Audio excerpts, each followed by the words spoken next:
Howdy, soldiers. It is a gloomy March day, and your girl is very tired. Like, is anybody else just really tired? Like, I should be filling out a license for the concealed carries under my eyes right now. That being said, I did stay up until 2:30 a.m. the other day finishing a book, so whose fault is this really? Back when I did my January wrap-up, I was in such a bad mood because like I only read 6 books.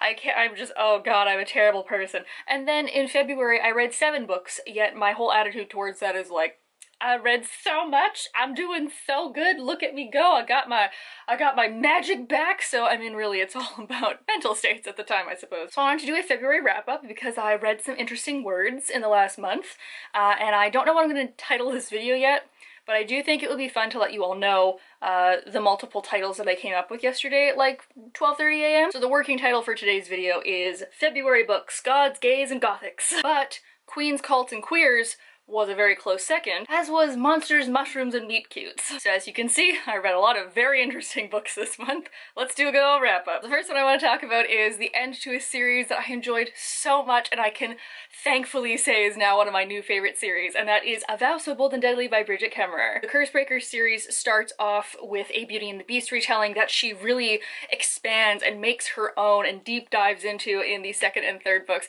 and I really like how she explored this kind of classic tale and really made it her own. This book single-handedly got me out of my January reading slump because I forgot how cool all these characters are! Like, Harper is so cool, and Liamara is so cool, and Gray is so freaking badass!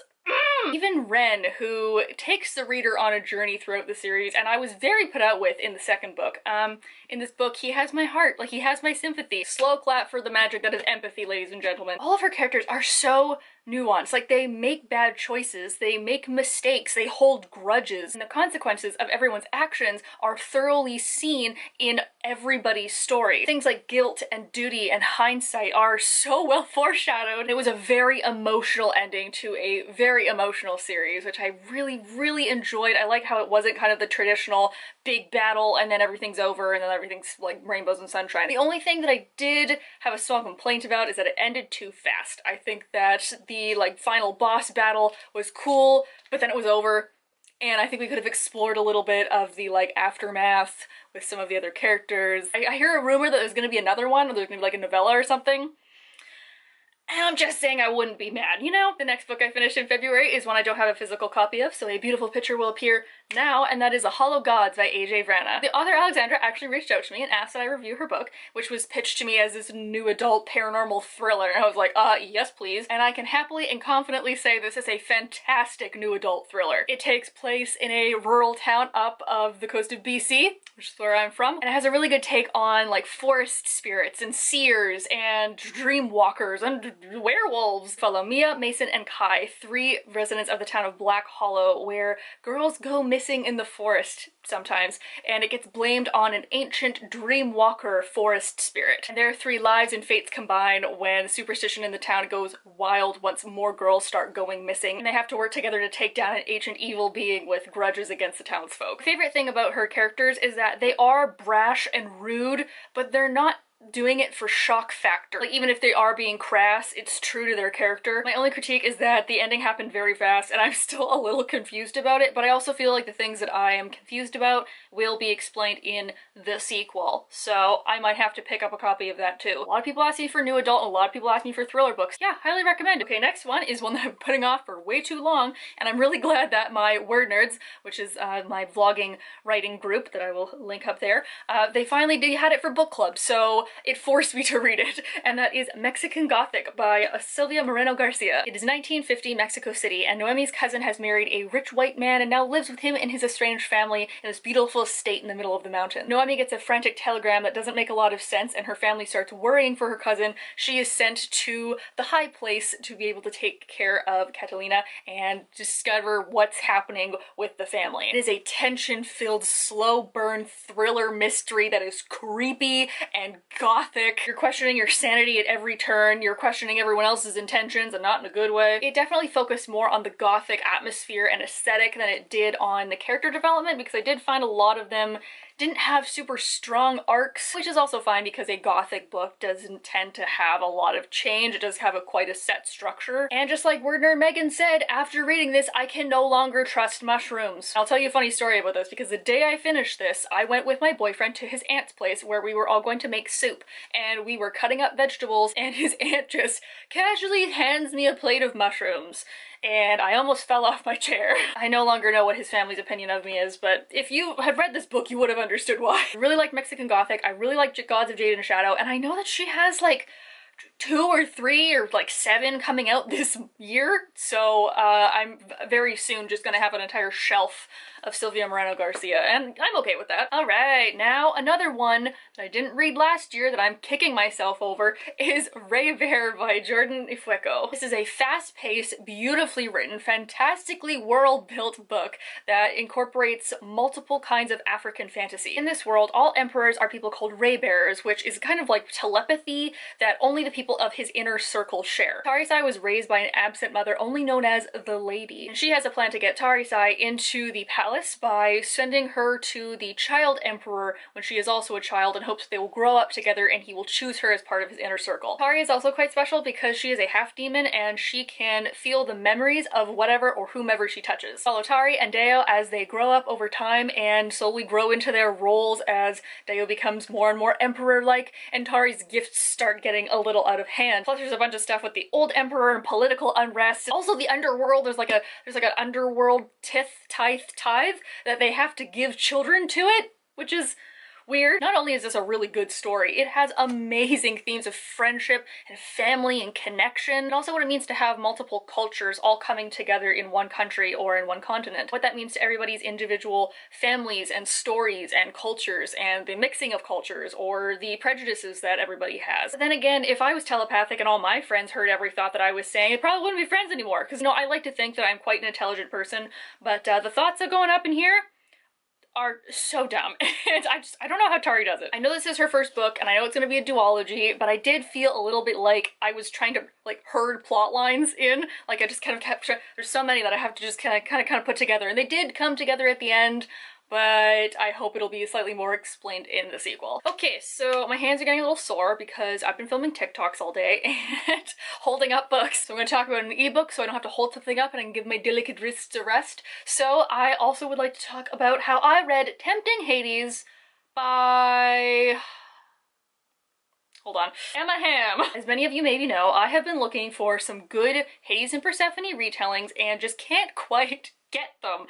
And this one, I have complicated feelings towards, so I will say this was the most wholesome and the sweetest and probably most mythologically accurate one that I've ever read. Quite like how much Emma Ham really deep dove into Greek mythology, because we have stuff in here that is not traditionally in other types of commercial mythology fiction, like how Persephone is also mentioned to be Kore, but then she's later known as Queen of the Underworld, and how all of the horrible things that the Greek gods do are not glossed over in this. Like, it's very well known from almost the beginning that Poseidon is an asshole. Hades has a much vaster realm than I've read in other books, and we get to see more of the smaller gods and how they both all interact in the underworld. I also love that it's mentioned that Hades has a lot of paperwork to do, and that's why he disappears for hours on end, which, like, I get it. Running Hades must be a difficult thing. Like, do you need an intern? Like, I have an admin experience. I love how much Hades loves Persephone. Like, when she first unleashes her power, he's just on the sidelines being like, "You're doing great, sweetie." And the thing that I might like the most out of this entire book is the fact that at one point they're having sex and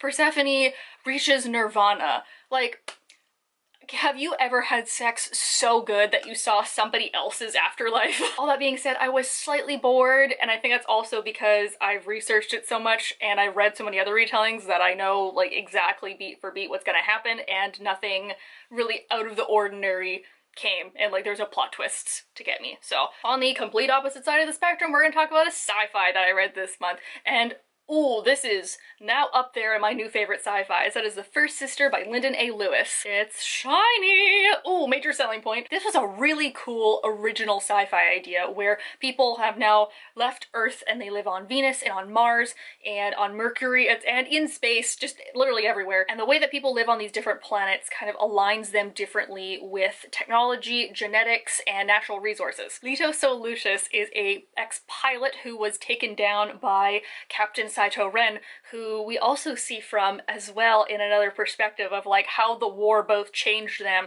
and what are they really fighting for and who do we really know is the enemy of the enemy. And then there's First Sister, who does not have a name, and she is part of the sisterhood of, I guess, comfort women in space, both mentally and physically, and she is gifted to Saito Ren when they take over their spaceship. This is the kind of sci-fi I love. We get gritty details on like what makes us human and the cute connection that we find in the deep dark abyss of space, and then someone just went astrophysics and I'm like, ah yes, perfect, I love it. Plus like no one's straight. It's wonderful. This gave me way more feelings than I expected it to give me, so I'm very anxiously awaiting the sequel. And it better happen soon. And lastly, to wrap this month up, I read something that I almost never read, and that was a contemporary, and that is As Far As You'll Take Me by Phil Stamper. Last year, that his book, The Gravity of Us, it was one of my new favorite contemporaries, and this one is not quite to that standard, but I still really did enjoy it because this took me on a wild ride. This is about Marty, who's a gay teenager who's just finished high school, and he's trying to escape his uber-religious parents by going to London in the guise of going to a famous music school. But what his parents don't know is he actually didn't get into the music school, and instead he will be living with his aunt and otherwise out gay cousin. From the very beginning, I felt much kinship with Marty because I too hate Heathrow Airport with a burning passion, except for the one TSA guy that I met when I last flew there in September of 2019. He was very tall, very skinny, he had a bow tie on. He was like the coolest, nicest person I have ever encountered at an airport. I hope you're doing well, sir. See, I was expecting a cute London rom-com where we meet cute boys, we play music, and we eventually, you know, discover our dreams and like learn to accept that maybe our family won't accept us. And then it's like, hey, you want to talk about like toxic relationships, bad friends, religious guilt? Oh, how about like eating disorders too? And intrusive thoughts, many intrusive thoughts about bad things, anxiety, depression. And I'm like, oh my, just slow down. My God, Marty, dude, take a minute. Like, I'm also an introvert who doesn't like crowds and like to meticulously plan things and make lists. So like, Marty, I get you. You are my soulmate. Did think that the protagonist's voice was a little juvenile at times, especially considering how intense this book gets. But at the same time, I respect that Phil Stamper put in those themes and then fully developed them, no matter how uncomfortable they were, because it would be terrible if he just kind of like dropped that in there and then left it. So like, it's an intense book that I was not expecting, but at the same time, I'm glad that there is a book that has these really difficult topics in them. So while there are a lot of trigger warnings in this book, I still highly recommend it, and you can check out further stuff about it in my blog, because I wrote a blog post on it. Actually, I think I read, how many of these did I write blog posts on? I don't know, there's a couple. And it is an insta-love, but I do think Phil Stamper pulled it off because it was an insta-love on purpose. God damn it, Phil Stamper, you can write an insta-love and I will heavily berate anybody who comes for you. So there you have it, there's a February wrap-up. It's a little bit late, but at least it wasn't like that time that I posted my November wrap-up in like January. Also, how do we feel about this like turtleneck sweater combination?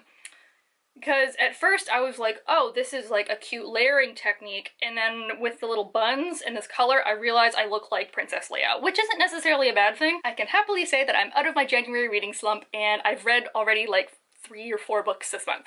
So March wrap-up's gonna be apparently banging. If you ever want more book content, condensed content, or like bookish skits, you can follow me on TikTok because I'm very active over there. Please leave down below if you yourself have read any of these things and want to talk about them, because I feel like, you know, I got a good amount of stuff this month. There's like a lot of different genres, and you know, they were all good. Like, I didn't have a bad book that I read this month. Like, we love good literature. Literature, sweetie, you're doing great. I also don't know if you can really tell, but I reorganized my bookshelves just a little bit, and I'm gonna have to freaking do it again because all of these barely fit.